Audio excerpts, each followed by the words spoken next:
একের পর এক নাটকীয় মোড় পরিবর্তন হচ্ছে শরীফ ওসমান হাদি হত্যাকাণ্ডের তদন্তে। এই মামলার প্রধান দুই আসামি শুটার ফয়সাল ও আলমগীর সীমান্ত পেরিয়ে মেঘালয়ে পালিয়েছে বাংলাদেশ পুলিশের এমন দাবি নাকচ করেছে ভারত।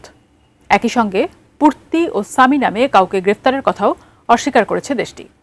এছাড়া চাঞ্চল্যকর তথ্য দিয়েছে বিএসএফ। বিস্তারিত জানাচ্ছেন এসআই রাজ।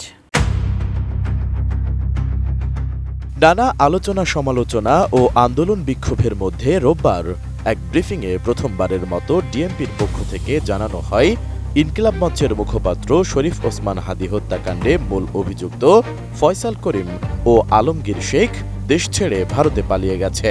শুধু তাই না, তাদের পালিয়ে যেতে সহযোগিতা করা দুইজনকে ভারতে গ্রেপ্তার করা হয়েছে বলে জানান ডিএমপির অতিরিক্ত police commissioner SN Mohammad Nazrul Islam. তারা ইতোমধ্যে পূর্তি ও স্বামীকে গ্রেফতার করেছে। আমরা সন্দেহ করি আসামিদ্বয় অবৈধ পথে সীমান্ত পাড়ি দিয়েছেন। তবে হাদি হত্যা মামলার প্রধান দুই আসামির মেঘালয়ে পালিয়ে যাওয়ার দাবি নাকচ করে দিয়েছে মেঘালয় পুলিশ ও দেশটির border guard security force BSF. একই সঙ্গে পূর্তি বা সামি নামে কাউকে শনাক্ত বা গ্রেপ্তার করার কথাও স্বীকার করেনি Meghalaya police.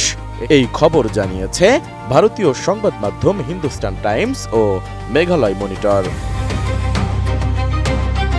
Mona Lisa heavy flow 15 piece প্যাকেটের সাথে 8 পিসের একটি প্যাকেট একদম ফ্রি। মেঘালয় পুলিশ ও বিএসএফ জানিয়েছে ওসমান হাদি হত্যাকাণ্ডের মূল হোতা ফয়সাল করিম মাসুদ ও আলমগীর শেখ ময়মনসিংহের হালুয়াঘাট সীমান্ত দিয়ে ভারতে প্রবেশ করেছেন বলে বাংলাদেশ পুলিশ যে তথ্য দিয়েছে সেটির কোনো ভিত্তি নেই। মেঘালয় মনিটর জানায় রাজ্যটির পুলিশের মহাপরিদর্শক ইদাশিসা নংরাং বলেছেন এ বিষয়ে নিশ্চিত কোনো তথ্য তাদের কাছে নেই। অন্যদিকে বিএসএফ এর মেঘালয় ফ্রন্টিয়ারের ইন্সপেক্টর জেনারেল ওপি উপাধ্যায় দাবি করেন এই তথ্য সম্পূর্ণ ভিত্তিহীন ও উদ্দেশ্য প্রণোদিত। তিনি বলেন হালুয়াঘাট সেক্টর দিয়ে এসব ব্যক্তির সীমান্ত পার হওয়ার কোনো প্রমাণ নেই। বিএসএফ এর নজরদারিতেও এমন কোনো ঘটনা ধরা পড়েনি। এদিকে হিন্দুস্তান টাইমসকে মেঘালয় পুলিশ সদর দপ্তরের এক কর্মকর্তা জানান ভারতীয় কর্তৃপক্ষের সঙ্গে কোনো ধরনের সমন্বয় ছাড়াই এইসব তথ্য প্রচার করা হয়েছে। পাশাপাশি বাংলাদেশ পুলিশের পক্ষ থেকে এ বিষয়ে কোনো আনুষ্ঠানিক বা অনানুষ্ঠানিক যোগাযোগও করা হয়নি বলে জানানো হয়।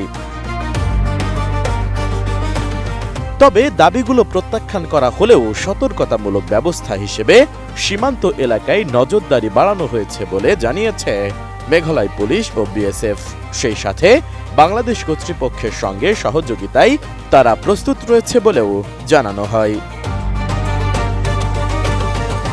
এসআই রাজ, এটিএন নিউজ।